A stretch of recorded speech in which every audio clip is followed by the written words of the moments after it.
ప్రార్థనలో ఇంకా ఎలాంటి సహవాస ప్రార్థనలైనా ఈ కొరకు కంటే ముందు యెరూషలేము కొరకు ప్రార్థన చేయాలి.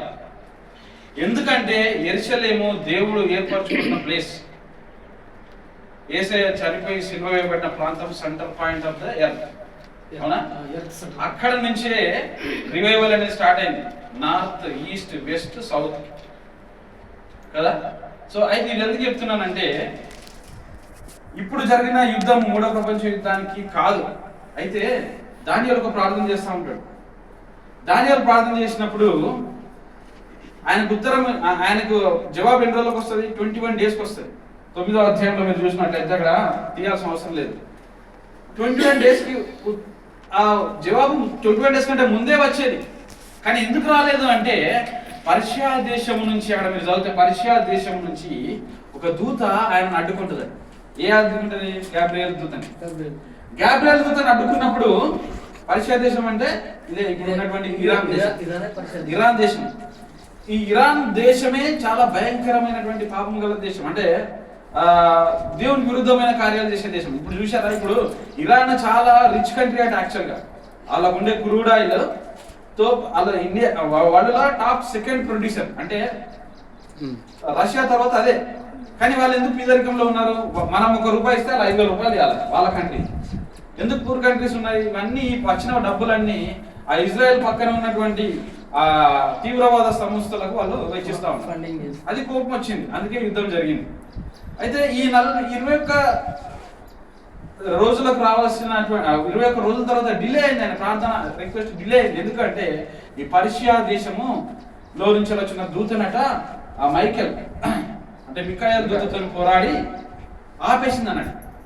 అంటే చూడండి, అంత భయంకరమైనటువంటి దేశం. నేను ఏదో ఇరాన్ కొరకు ఇజ్రాయెల్ కొరకు ఫేవర్గా ఉండడం కాదు, కానీ అంటే ఆ దేశంలో ఉన్నటువంటి దూతలు అంత భయంకరంగా ఉన్నాయి. కనుక ఇప్పుడు జరగబోయేటువంటి యుద్ధం కూడా ఇది sample to third world war, అంటే ప్రభు రాకడకు ముందు జరిగేటువంటి యుద్ధం. కనుక మనం అందరం ఎక్కడ ఉండాలి? ప్రభు రాకడ అంటే రహస్య రాకడ ఒకటి జరుగుతుంది. రెండవ రాకడనేమో ఆయన భూమి మీద అడుగుపెట్టేది. దానికంటే ముందు జరిగేది రహస్య రాకడ. రహస్య రాకడ అంటే ఎత్తబడే గుంపులో మనం ఉండాలి. అవునా? ఎత్తపడకపోతే మనము, ఒకవేళ ఎత్తపడకపోతే మహాశ్రమల కాలంలో మనము ఉంటాము. కనుక ఆ శ్రమల నుంచి మనం తప్పించుకోవాలంటే మనం ఏం చేయాలి? ఎత్తబడే సంఘంలో ఉండాలి. ఎత్తబడే సంఘంలో ఉండాలంటే మనం ఏం చేయాలి? ఫస్ట్ యెరూషలేము క్షేమం కొరకు, మన క్షేమం కొరకు కాదు ఫస్ట్ చేయాల్సింది.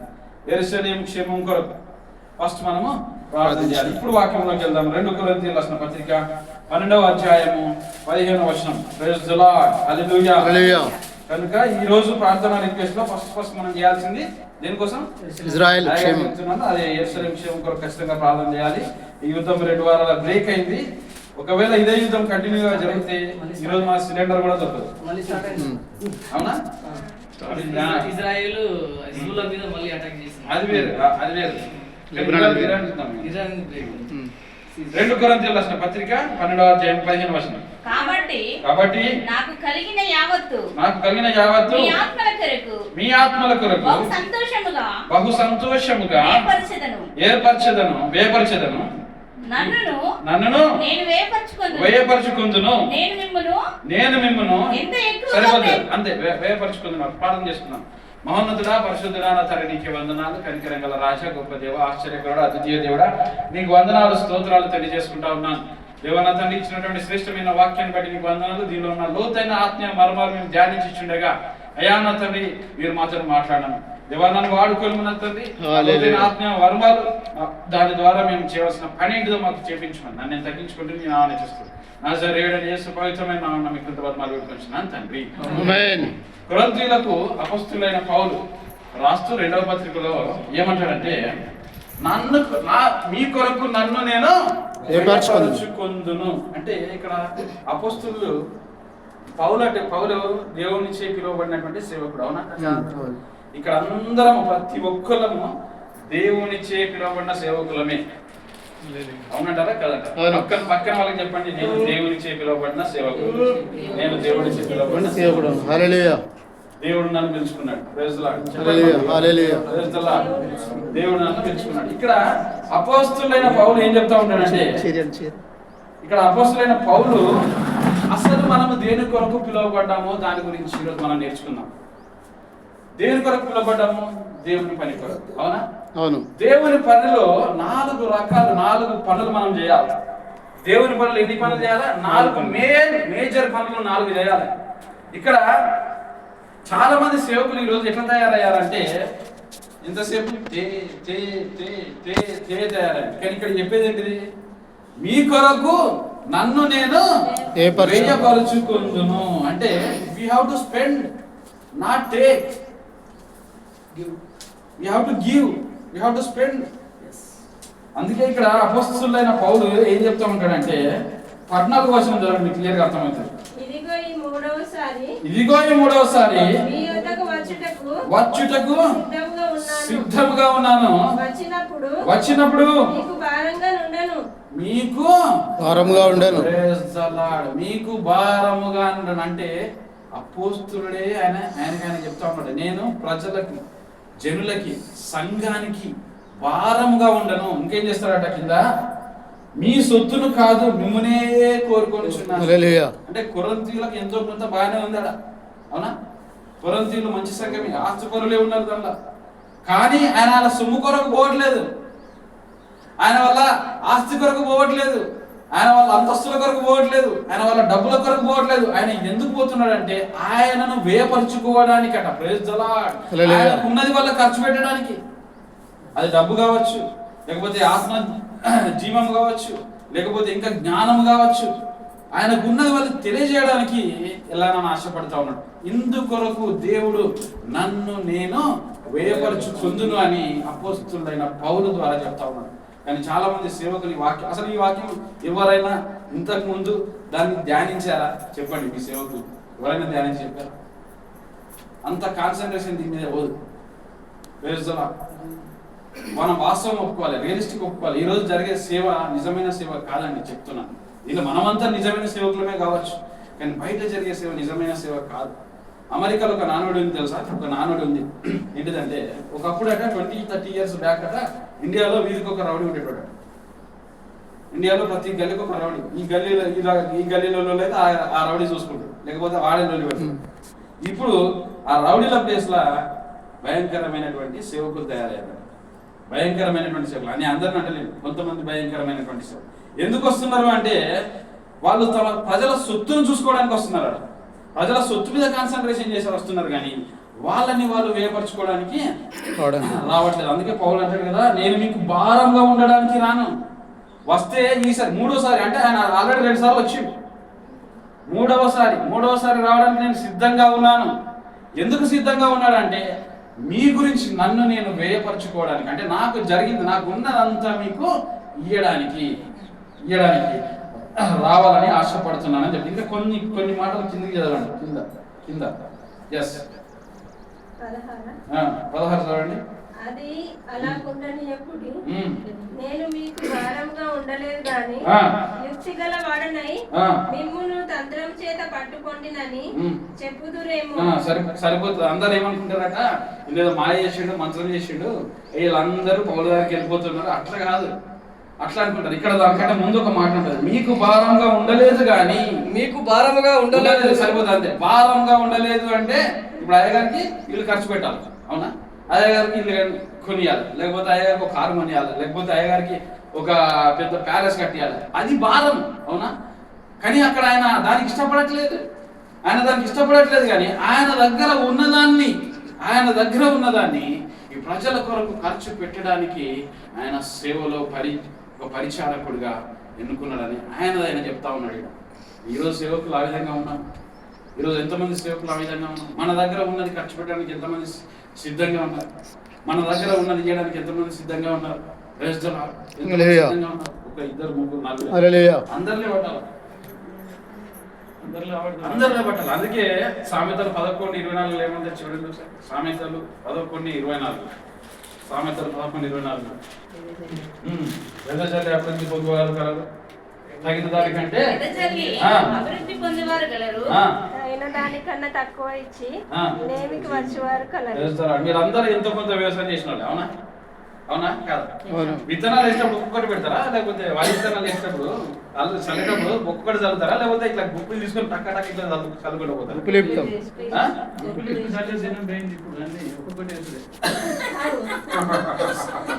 అది పక్కన పెట్టండి, అది పక్కన పెట్టండి. ఇప్పుడు మిషన్ కాదు, అది మిడిల్ వచ్చింది. అది మిడిల్ వచ్చింది, అది మధ్యలో పోతుంది, మధ్యలో వచ్చి మధ్యలో పోతుంది. సో ఇక్కడ ఏం చేయాలి, చేతిని ఇట్లా తీసుకుంటాను, టక్క టక్క ఇట్లా చల్లుతా ఉంటాం. అంటే ఒక్క విత్తనం ద్వారా నీకు వేలాది విత్తనాలు వస్తాయి. అవునంటారా కాదా? అవును. అంటే ఇక్కడ రైతు ఆయన చేతికి ఎంత వస్తే ఒక 10 తీసుకొని 10 విత్తనాలు, ఇప్పుడు సపోజ్ ఒక 10 చేద్దాం. ఇప్పుడు అక్కడ పక్షులు ఎగురుతా ఉంటాయి, అవునా? ఎన్ని పక్షులు ఉన్నాయి, దానికి ఒక్కొక్క ఇత్తనం తీసుకుపోయి ఆడబెడతావా, లేకపోతే ఇట్లా తీసుకుపోయి ఆడబెడతావా? ఎక్కువ పెడతాం. నీ గుప్పులు ఎంత వస్తే అంత తీసుకుపోయి ఇస్తాం, అంతే కదా? ఇక్కడ కూడా ఆయన ఏమనుకుంటుండంటే ఆయనకు కలిగింది ఆయన గీయడానికి ముందు పడతా ఉన్నాడు, ప్రయాసపడతా ఉన్నాడు. కానీ ఈ రోజుల్లో సేవకులు ఆ విధంగా లేరండి. ఎంతసేపు మనకు భారంగా ఉందామని, సంఘానికి భారంగా ఉందామని, అంటే మనం సేవకుల మీద ఇక్కడ సంఘానికి భారంగా ఉండకూడదు అని దేవుడు మనల్ని నియమించుకున్నాడు. దేవుడు ఎందుకు నియమించుకున్నాడు తెలుసా? ఆయన ఒక మాట చెప్తాడు, ఏంటిదంటే దేవతల కంటే కొద్దిగా తక్కువగా మిమ్మల్ని నియమించుకున్నాను. ఎందుకు నియమించుకున్నాను అంటే ఈ భూలోకంలో ఆయనను మహిమపరచడానికి, ఆయన పరిచయం చేయడానికి, ఆయన సేవ చేయడానికి. పరలోకంలో ఆల్రెడీ దేవదూతలు ఉన్నాయి, పరలోకంలో ఆయన స్తుతించడానికి దేవదూతలు ఉన్నాయి, కానీ ఈ భూలోకంలో ఉన్నాయా? లేవు. అందుకే తన స్వరూపంలో ఆయన యందు ఎవరిని సృష్టించాడట? మన నరులను సృష్టించాడు. ఆయన రూపంలోనే. ఆయనకు 2 కాళ్ళు ఉంటే మనకు 2 కాళ్ళు, ఆయనకు 2 చెవులు ఉంటే మనకు 2 చెవులు ఉంటాయి, 2 ముక్కులు 2 రంధ్రాలు ఆయనకు ఉంటే మనకు ఉంటాయి కదా.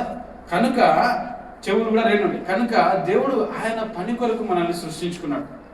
కనుక ఈరోజు మనము దేవుని పనిలో మనం ఉన్నాం కదా. దేవుని పని కొరకు నన్ను సృష్టించుకున్నాడు అని పక్కన వాళ్ళకి చెప్పండి. దేవుని పని కొరకు సృష్టించుకున్నాడు. నన్ను సృష్టించుకున్నాడు. అయితే ఈ పని ఎట్లా చేయాలి? ఈ విషయాలు చెప్పారు, మనం ముగించుకున్నాం. దేవుని పని కొరకు మనం ఏం చేయాలంటే ఆసక్తిగా ఫస్ట్ చేయాల్సింది ప్రార్థన. Praise the Lord. హల్లెలూయా. ఆసక్తిగా ఫస్ట్ చేయాల్సింది ఏంటిది? ప్రార్థన. Praise the lord. ఫస్ట్ దానిలో ఆసక్తిగా ఉండాలి, ఆసక్తి కలిగి ఉండాలి. ఆసక్తి ప్రార్థన ఎట్లా చేయాలి ఒకసారి మనం చూస్తున్నాం. అపోస్తుల కార్యములు 12వ అధ్యాయం 5వ వచనంలో. అపోస్తుల కార్యములు 12వ అధ్యాయం 5వ వచనం. ఇది చాలా ఇష్టమైన వాక్యం నాకు.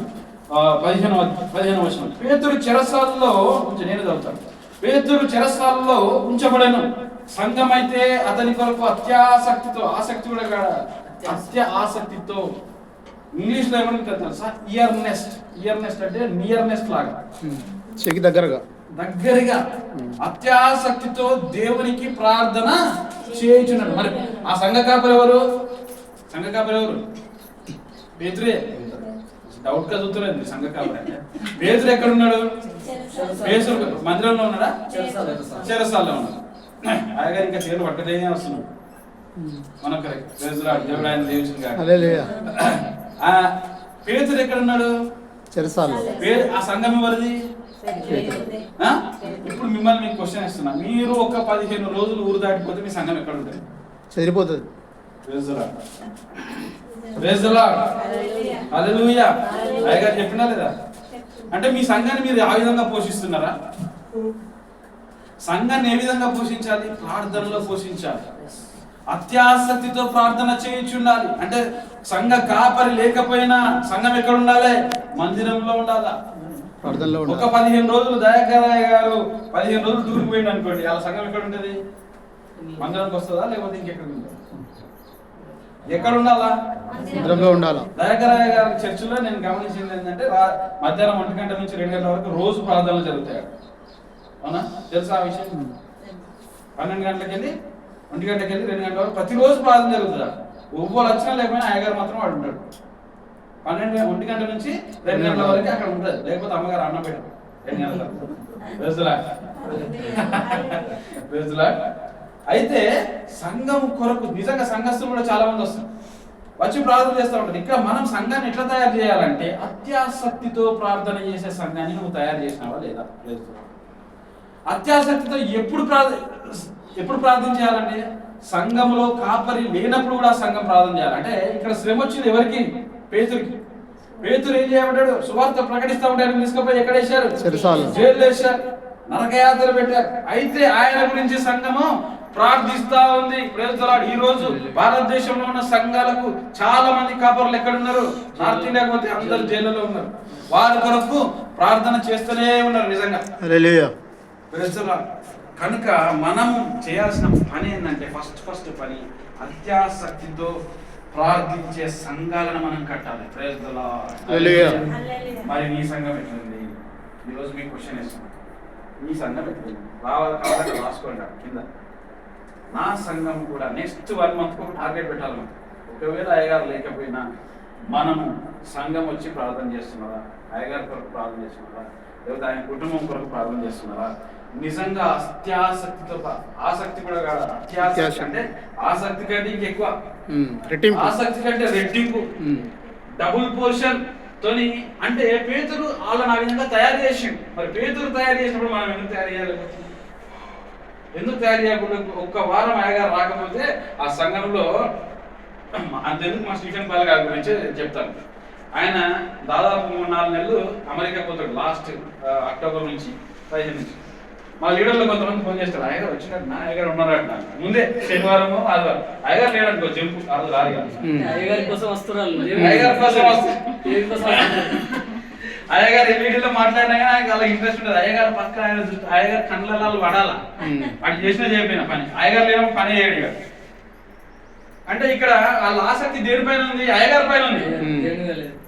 అయ్యగారి పైన ఉంది కానీ దేవుని వాక్యం పైన లేదు. మనం ఏం చేయాలంటే సంఘాన్ని, అందుకే సంఘాన్ని ప్రార్థనలో ఆసక్తిగా పెంచే సేవకులుగా మనం ఎదగాలి. సంఘంలో నువ్వు ఉన్నా లేకపోయినా, సంఘంలో నువ్వు ఇక్కడ నుంచి ఇంకా వేరే కాడికి వెళ్ళినా, వేరే పరిచర్య కొరకు దేవుడు పిలిపిస్తే వెళ్ళరా? మీరు వెళ్తారు కదా. అయ్యా మీరు పౌలు ఒక్కగానే ఉండి పరిచయం చేయలేదు కదా. చేసుకుంటూ సంఘాలను కట్టుకుంటూ నియమించుకుంటూ పోయి కొరింథీయులకు 3వసారి వచ్చిందట. ఆయన 3వసారి రావడానికి సిద్ధంగా ఉన్నాడు. వచ్చి ఆయన సంఘము కొరకు వేయపరచడానికి ఆయన ఇంట్రెస్ట్గా ఉన్నాడు. అంతే అత్యాసక్తితో పెంచే సంఘాలను మనం పెంచాలి. ఎట్లా పెంచాలి తెలుసా? ఎట్లాంటి ప్రార్థన చేయాలి తెలుసా? ఒకసారి మనము 1 రాజుల గ్రంథంకి వెళ్ళండి. 1 రాజుల గ్రంథం 18వ అధ్యాయం 42 నుంచి 45 వచనాల వరకు. Praise the Lord. హల్లెలూయా. అర్థమైతున్నందుకు హల్లెలూయా చెప్పండి. హల్లెలూయా. పండుకునేటోళ్ళు హల్లెలూయా చెప్పండి. రెస్పాన్స్. హల్లెలూయా. 1 రాజులు 18వ అధ్యాయం 42 నుంచి చదవండి. అక్కడ ఒక సంఘటన జరుగుతూ ఉంది. అక్కడ ఎవరు ప్రార్థన చేస్తా ఉన్నారు? చదువు. చేయబోయాను గాని ఏలియా కర్మేలు పర్వతం మీదకి పోయి నేల మీద పడి ముఖము మోకాళ్ళ మధ్య ఉంచుకొనేను. ముఖము మోకాళ్ళ మధ్య అంటే ఈ మోకాళ్ళు ఇక్కడ ఉన్నాయి. ఈ మధ్యలో ముఖం ఉంచుకున్నాడు. అంట ఉంచుకొని ఏం చేస్తా ఉన్నాడు? ప్రార్థన చేస్తా ఉన్నాడు. అంతకు ముందు ఏం జరిగింది? 3 సంవత్సరాల వర్షం వల్లే ఆ దేశం అంతటా. అప్పుడు అహాబు రాజు 3 సంవత్సరాలు వర్షం పడకపోతే భయంకరమైన కరువు ఆ దేశాన్నంతా ఆవరిస్తే ఈయన ఏం చేశాడు? ప్రార్థన చేశాడు. ఎక్కడుండి? ఒక కాడుండి ఆయన ప్రార్థన చేస్తా ఉన్నాడు. మోకాళ్ళ మధ్యలో తలబెట్టి ప్రార్థన చేస్తా ఉన్నాడు. మళ్ళా వాళ్ళ సేవకుని చెప్తా ఉన్నాడు, అరే నేను ప్రార్థన చేస్తున్నా, ఒకసారి పోయి ఆ సముద్రం పోయి చూడరా అన్నాడు. అవునా లేదా? అవునా? చూడమంటే అయ్యా ఏం కనిపిస్తలేదు, ఎక్కువ ఏం కనిపిస్తలేదు అన్నాడు. అవునా? మళ్ళీ రెండోసారి చదవమ్మా కింద తొందరగా. తర్వాత దాసుని పిలిచి నీవు పైకి పోయి సముద్రం వైపు చూడమనగా వాడు మెరక ఎక్కి పారచూచి ఏమీ కనబడలేదనగా అతడు ఇంకా 7 మార్లు పోయి చూడమని. 7 మార్లు అంటే కనిపించేదాకా నువ్వు చూడాలడా? 7 మార్లు అంటే 7 మార్లే కాదా? అంటే ఇక్కడ మనం ప్రార్థన చేస్తున్నాం. అత్యాసక్తి అంటే ఎట్లా ప్రార్థన చేయాలి? నువ్వు ప్రార్థన రిక్వెస్ట్ పెట్టినప్పుడు దానికి వచ్చే జవాబు ఆనవాళ్ళు కనిపించేదాకా ప్రార్థన చేసే ప్రార్థనా పరువు సంఘంలో ఉండాలి. హల్లెలూయా. 7 సార్లు ఉమ్మన్నాడు కదా. మధ్యలో 3 సార్లు ఏమైపోతావు తీరా ఊరికే సపడే ఉమ్మన్నాడు. ఉమ్మంటేనే ఉన్నాడు. అంటే ఆయనకు ఒక ఆనవాళ్ళు, ఒక చేతి లాంటి మేఘము కనిపించేదాకా, అంటే ఇట్లా మేఘం ఇట్లున్నదట, ఇట్లా కనిపించేదాకా, మేఘం ఇట్లా కనిపించేదాకా ఆయన ఉమ్మంటేనే ఉన్నాడు. అంటే మనం సంఘం, మన ప్రార్థనలు ఎట్లుండాలంటే, సంఘ సేవకుడు సంఘాన్ని ఎట్లా నడిపేయాలంటే అత్యాసక్తితో చేసే ప్రార్థనా పనులను ఈ విధంగా లేపాలి. అంటే ఒక ప్రార్థన రిక్వెస్ట్ జవాబు వచ్చేదాకా చేయాలి. హల్లెలూయా. మన ఒలివ ప్రార్థన బృందంలో ప్రార్థన చేస్తున్నాం. గర్భఫలం లేని బిడ్డలందరి గురించి ప్రార్థన చేస్తున్నాం. అవునా? వివాహం కాని బిడ్డల గురించి ప్రార్థన చేస్తాం. పోయిన సంవత్సరం ఎన్ని రిక్వెస్ట్ ఉన్నాయో అవి కొన్ని పోయినాయి, కొన్ని ఉన్నాయి. అవునా? మరి వాళ్ళని గురించి వాళ్ళ పేర్లు తీసేయచ్చు కదా.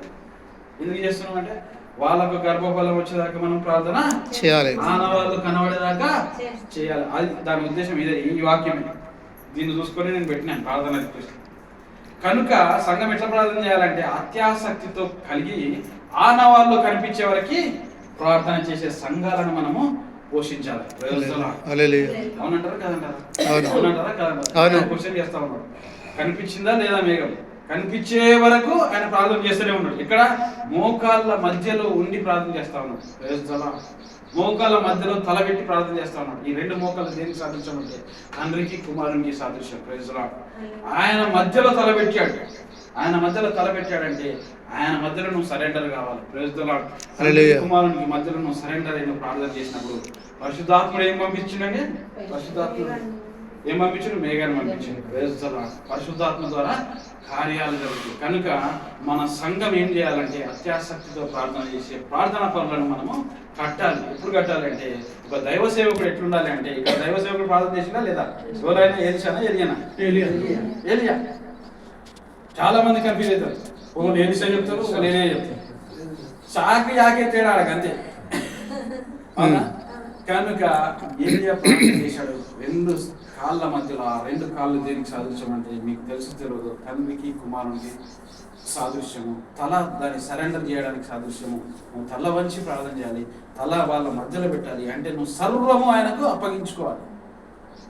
You have to surrender all. తల మొదలుకొని మోకాళ్ళ వరకు తల వంచుకొని ఆయన దగ్గర ప్రార్థన చేయాలి, ఆనవాళ్ళు కనిపించే వరకు. ఇంకొక అతను ప్రార్థన చేస్తా ఉన్నాడండి. ఒక ఆమె ప్రార్థన చేసింది. ఒక ఆమె మొదటి సామ్యాలు 1వ అధ్యాయం 10వ వచనం త్వరగా. మొదటి సామ్యాలు 1వ అధ్యాయం 10వ వచనం తొందరగా. చాలా పెద్ద వాక్యము మనకి. బహు దుఃఖ. ఇక్కడ ఏం చేశాడు? ఫస్ట్ ఆయన పట్టుకోకుండా ప్రార్థన చేశాడు. నెక్స్ట్ బహు దుఃఖాక్రాంతురాలే వచ్చిందట ఆమె. ఎందుకు దుఃఖము? ఎందుకు దుఃఖము? ఆమెకు సంతానం లేదు. ఆమెకు ఉన్నటువంటి ఆయనకి 2 భార్యలు అయితే ఇంకొక భార్యకి అయితే సంతానం ఉంది, కానీ ఈమెకు లేదు. ఇంకా చదవండి 10వ వచనం 10, 11 తొందరగా. యెహోవా సన్నిధిని ప్రార్థన చేయుచు బహుగా ఏడ్చుచు సైన్యములకు అధిపతియగు యెహోవా, నీ సేవకురాలైన నాకు కలిగి ఉన్న శ్రమను చూచి నీ సేవకురాలైన నన్ను మరొక జ్ఞాపకము చేసుకొని. Praise the Lord. హల్లెలూయా. నీ సేవకురాలైన నాకు మగపిల్లను దయచేసి. ఇంకా ఆడపిల్లను కూడా అడగలే. ఒక ప్లాన్ తో అడిగింది మగపిల్లని. ఎందుకు మగపిల్ల? యాజకత్వం ఆ రోజుల్లో పాత నిబంధనలో యాజకత్వం ఆమె ఉందే అనుకున్నాను అన్నట్టు. ఒకవేళ కుమారుని ఇస్తే ఆయన యాజకుని చేస్తాను, లేకపోతే ఆయన ప్రవక్తను చేస్తాను అని అనుకున్నాను. అంటే ఆమె ప్లాన్ ఆల్రెడీ దానిలోనే అర్థమైపోయింది. నాకు మగపిల్లగానే పిల్లలు కావాలంటే ఏమన్నా అడగచ్చు కదా, ఆడవాళ్ళని కూడా అడగచ్చు. అవునా? మొగలని ఎందుకు అడిగింది ఆమె? యాజకత్వం దేవునికి సేవ, దేవునికి అర్పగించుకుంటానని ఆమె ముందే అనుకున్నాను. అంటే అత్యాసక్తితో ప్రార్థన చేయాలా, ఇంకా పట్టు వదలకుండా ప్రార్థన చేసే సంఘంను కట్టాలా, ఇంకా దుఃఖాక్రాంతురాలై ఆమె భయముతో ఆమె గుండె ఆమె ప్రార్థన చేస్తారట. దేవుని సింహాసనం అట మొత్తం దేవుని సింహాసనం కన్నీళ్లతో నిండిపోయిందట. తెలుసు? ఆ విధంగా నువ్వు ప్రార్థన చేస్తున్నావా? అలాంటి ప్రార్థనా పనులు నీ సంఘంలో ఉన్నావా? అలాంటి ప్రార్థనా పనులు నిజంగా కట్టినావా? లేకపోతే అయ్యగారిటన్నా పోతే చెరసాల్లో పోతే ఈయన కూడా చక్కగా పోయి ఇంకా చెరసాలు కాదుగా మొత్తం దానికి లాగేసుకొని మంచిగా ఉంటున్నారు. ఎక్కడ ఉంటున్నారు నీ సంఘస్థులు? ఏం చేస్తున్నారు నీ సంఘస్థులు? నీవు లేని టైంలో నువ్వు చేయాల్సిన పరిచర్య నువ్వు చేయకుండా నీకేమైనా ఆటంకాలు ఏర్పడి చెరసాలలోనే ఇంకా భయంకరమైన శ్రమలలో ఉన్నప్పుడు నీ సంఘం ఏం చేస్తా ఉంది? ఇలాంటి ప్రార్థనలు చేస్తా ఉన్నారు. ఒక్కసారి గ్రహించుకోవాలి. యేసయ్య కూడా శ్రమలు వచ్చినాయి. ఇప్పుడు వచ్చిన శ్రమ ఆయన శిలువ వేయబడే రాత్రి ముందు రోజు, ఆ రాత్రి ఏం జరిగింది? మత్తయి సువార్త 26వ అధ్యాయం 39వ వచనం చేయండి. మత్తయి సువార్త 26వ అధ్యాయం 39వ వచనం.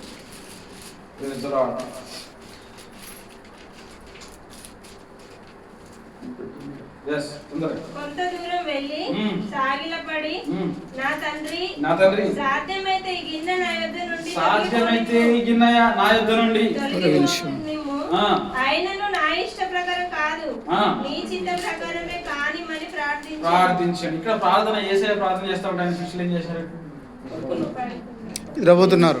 ఆయన శిష్యులు అంటే 3.5 సంవత్సరాలుగా ఆయన హెచ్చరిస్తున్నాడు, మీరు ప్రార్థన చేస్తేనే ఈ దయాన్ని వెళ్ళగొడతారు, మీరు ప్రార్థన చేస్తేనే గొప్ప కార్యాలు చేస్తారు అని వెళ్ళగొడతారని హెచ్చరించిన ఆ టైంలో ఫుల్ నిద్ర మొత్తం వచ్చేసినారు.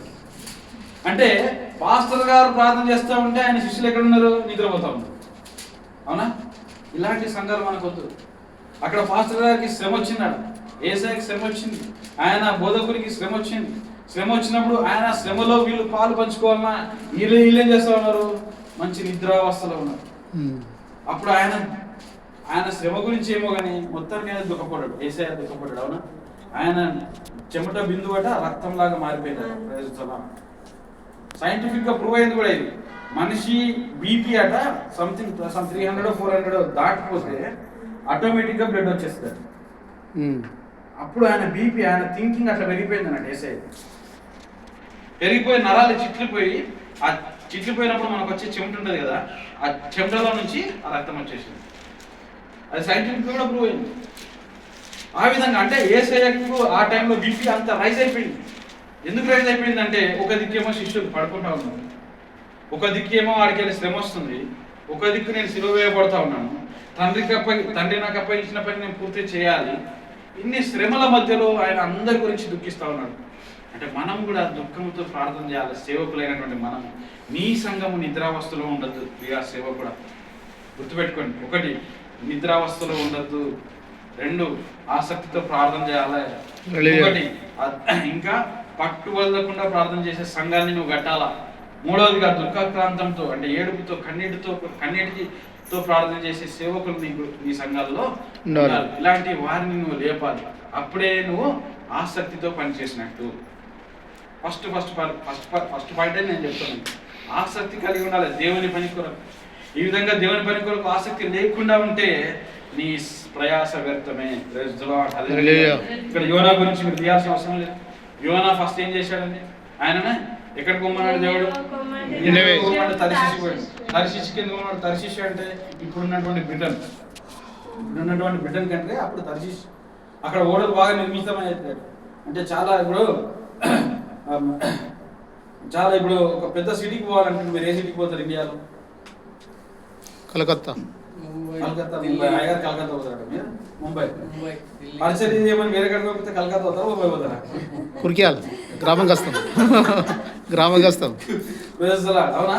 ఈ రోజు చాలా సేవకులు హైదరాబాద్ అని ఎందుకు తయారైనారు? డబ్బు కోసం. సిటీ ఒకటి దర్శనం బాగా కరెక్ట్ అవుతుంది. 3వ తారీఖు రాగానే 2వ తారీఖు నిండిపోతాయి త్వరగా ప్రజల్లోనికి. అయితే ఈయన కూడా అదే పని కోసం పోయిండు. దేవుడు పంపిమోన ఎందుకు? నినేవే పట్టణం అప్పటికి నాశనానికి దగ్గరగా ఉంది. నినేవే పట్టణం బాగా భయంకరంగా దగ్గరగా ఉంది నాశనానికి. అక్కడ కరువు ఉంది, కష్టం ఉంది. అక్కడ ఉన్న ప్రజలు భయంకరమైనటువంటి ప్రజలు, వాళ్ళు ఎక్కడ చంపుతారో అని చెప్పి ఇప్పుడు మీలో చాలా మందిని నార్త్ ఇండియాకు దేవుడు పంపించింది అనుకోండి. ఇక్కడ వద్ద సేవ ఆపేసి నార్త్ ఇండియా రెడీ ఉంటుంది.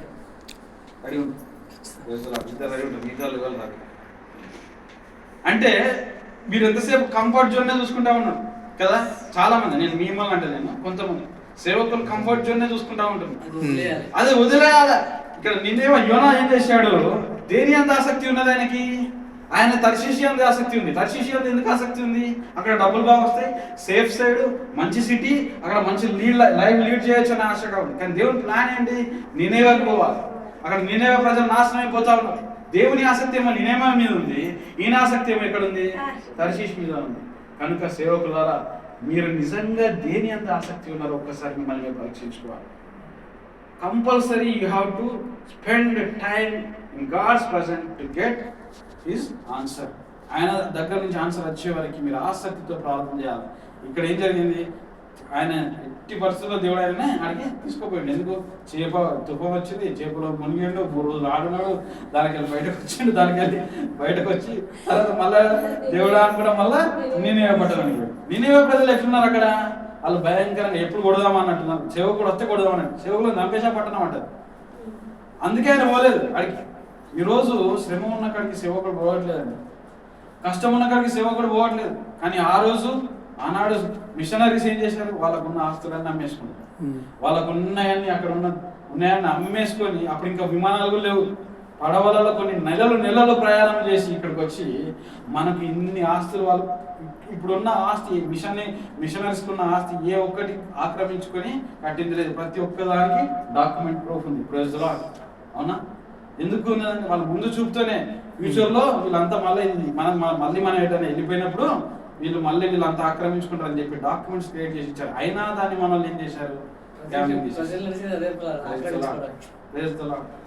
కనుక ఇక్కడ ఆసక్తి దేనిపైన ఉంది?